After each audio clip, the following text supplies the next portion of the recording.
ਇਹ film industry ਦਾ ਇੱਕ solid base ਬਣਨੀ ਚਾਹੀਦੀ ਹੈ ਤਾਂ ਕਿ ਅਸੀਂ ਕਿਤੇ ਵੀ ਜਾਈਏ ਇੱਕ ਤਾਂ ਯੂਨਿਟੀ ਹੋ ਜਾਏ ਸਾਰਿਆਂ 'ਚ। ਜਿਸ ਤਰ੍ਹਾਂ ਤੁਸੀਂ ਤਾਂ ਲਿਖਿਆ ਦਾ ਪੁਆਇੰਟ, ਜਿਹੜਿਆਂ ਦੀ ਫਿਲਮਾਂ ਬਣੀਆਂ ਅੱਗੇ ਨਹੀਂ ਜਾ ਸਕੀਆਂ, ਜਿਹੜਿਆਂ ਨੇ ਕਾਮਯਾਬੀ ਹਾਸਲ ਕੀਤੀ ਉਹਨਾਂ ਨੂੰ ਮੁਬਾਰਕਾਂ, ਜੋ ਨਹੀਂ ਜਾ ਸਕੇ ਉਹਨਾਂ ਨੂੰ ਵੀ ਬੈਸਟ ਆਫ ਲੱਕ, ਜੋ ਕਰਨਾ ਚਾਹੁੰਦੇ ਨੇ ਅੱਗੇ ਆਉਣਾ ਚਾਹੁੰਦੇ ਉਹਨਾਂ ਵਾਸਤੇ ਵੀ ਬੈਸਟ ਆਫ ਲੱਕ ਹੈ।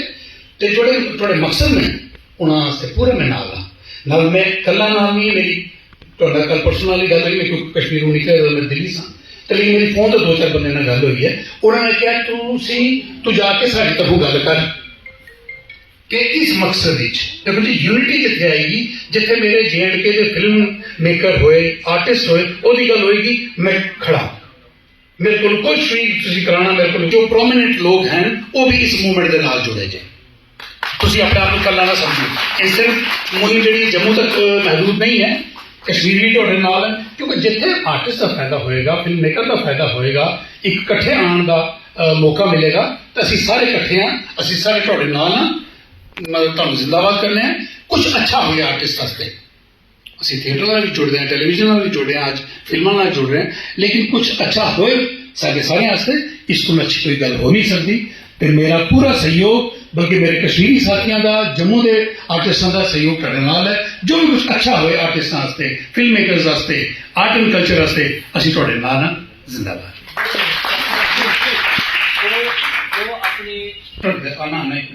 बॉम्बे में बहुत सारे लोग बोल रहे हैं वो जो स्टेज पे आते हैं वो बॉलीवुड में आ जाते हैं, हम we are against the word Bollywood. अच्छा, मैं कहते नहीं लिखा पर कहते कोई लेटर देना, मैं बॉलीवुड नहीं लेता, मैंने लिखना Indian film industry. It can be based in Bombay, it can be based in Chandigarh, Tamil Nadu जो है, कलकत्ता जो है, basically it's Indian film industry. हूँ अगर तुम रीजनल पार्ट से आते हो, we can call it JNK film industry, JNK film association, something like that.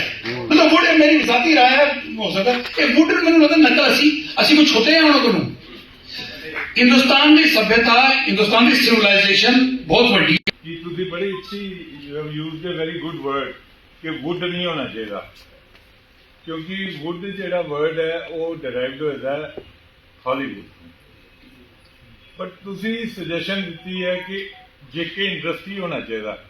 मैं थोड़ा इत्तेफाक नहीं करता, क्योंकि देखिए बेसिकली फिल्म, सिनेमा, आर्ट ये साड़ी हैरीटेज नाल जुड़िया हुआ है, सारे कल्चर नाल जुड़िया हुआ है, ठीक है ना।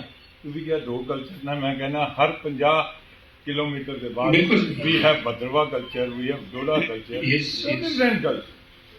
तो हैविंग सेड दैट होना की चाहिए, मेरे हिसाब नाल मेरी जाती राय है कि जदों हिंदुस्तान आज़ाद होया सी तो एक क्वेश्चन उठा कि what should be the national language.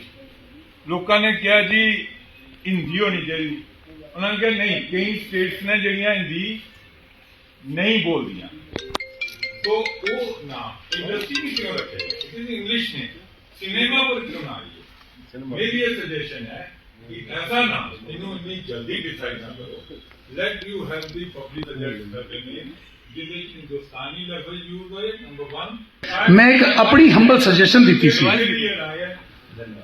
Thank you ji, thank you. को होर तो नहीं, मैं उतना थले मेरा बेस्ट ऑफ लक सारे नाल है, अपने नाल भी है, क्योंकि इस मीटिंग का जो भी नतीजा निकलेगा उसका फायदा मैनू ही मिलेगा। धन्यवाद, जिंदाबाद। शुक्रिया सर। एक्चुअली सारे को मौका दिता जाएगा, एक फॉर्म सारे को लान के you have to fill it, you have to give name whatever you like, ते एक फिर मता पास किया जाएगा। अच्छा सर, जनक जी प्लीज तुसी स्टेज पे आओ। वेलकम मिस्टर जनक।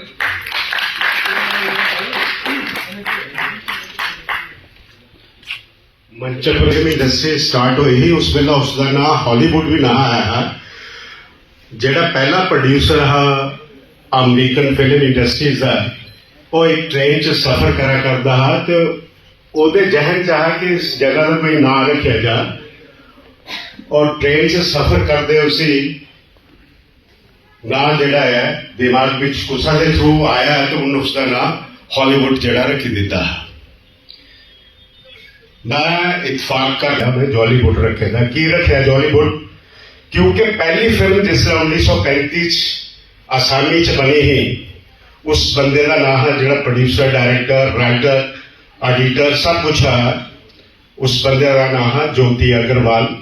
और उसी अमर करने आस्ते ओदा नाम का जे आर्टिस्ट है ओदे विच एक मजदूर वाला लेखा काम करेंगे। मेरी सुजेशन ये है कि जो भी फिल्म इंडस्ट्री का नाम तुम रखो ओदे जो भी कमेटी तुम आखा करते हो बनाने वास्ते वो कमेटी कौन बंदे होंगे, क्या जी भी फिल्म इंडस्ट्री जी एसोसिएशन बनेगी या कोई भी स्ट्रक्चर जोड़ा बनेगा ओदी कोई मेंबरशिप होएगी, वही मेंबर जेडे ने वो कमेटी बनाएंगे। साढ़े जहन से जेडे ने उठते हैं कि कौन बनाएगा। जिन्नी देर तक अगर थोड़ी अपनी मेंबरशिप नहीं होएगी, मेरा आखने का मतलब यह है कि तुम जो भी ना रखना रखो, बट पहले मेंबरशिप होनी चाहिए। मेंबरशिप कौन करेगा ओदी अडहाक कमेटी जी है पहले तैयार होनी चाहिए है। और मेरे ख्याल GPI के बाद मैंने काम नहीं किया था। मेरी मुलाकात राजा जी से हुई, ये ऑफिस में आए तो काम नहीं करना था, लेकिन इनका पैशन काम को लेके, जम्मू कश्मीर के लोगों को लेके जो था वो काबिले तारीफ था। मैंने काम किया, फिर फिल्म में क्या किया, ये फिल्म कैसे बनी है वो नेक्स्ट मंथ रिलीज हो गई, तो आप देख लीजिएगा।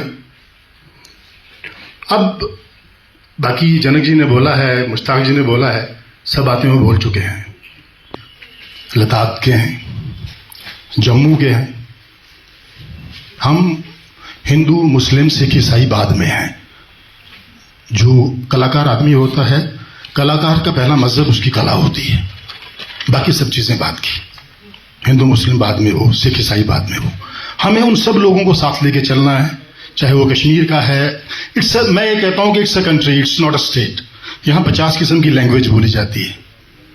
अगर हम सिर्फ डोगरी की बात करेंगे तो डोगरी उधमपुर से लेकर कठुआ तक खत्म हो जाती है। फिर रियासी की अलग है, भद्रवा डोडा अलग हो गया, कश्मीर अलग हो गया, लद्दाख की अलग हो गई, रजौरी पुंछी में कुछ पहाड़ी बोली जाती है।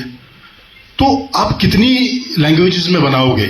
इसलिए मुश्ताक धरती कन्नै अपने लोकें कन्नै प्यार हा ते इन्हें इत्थे एक फिल्म भी बनाई।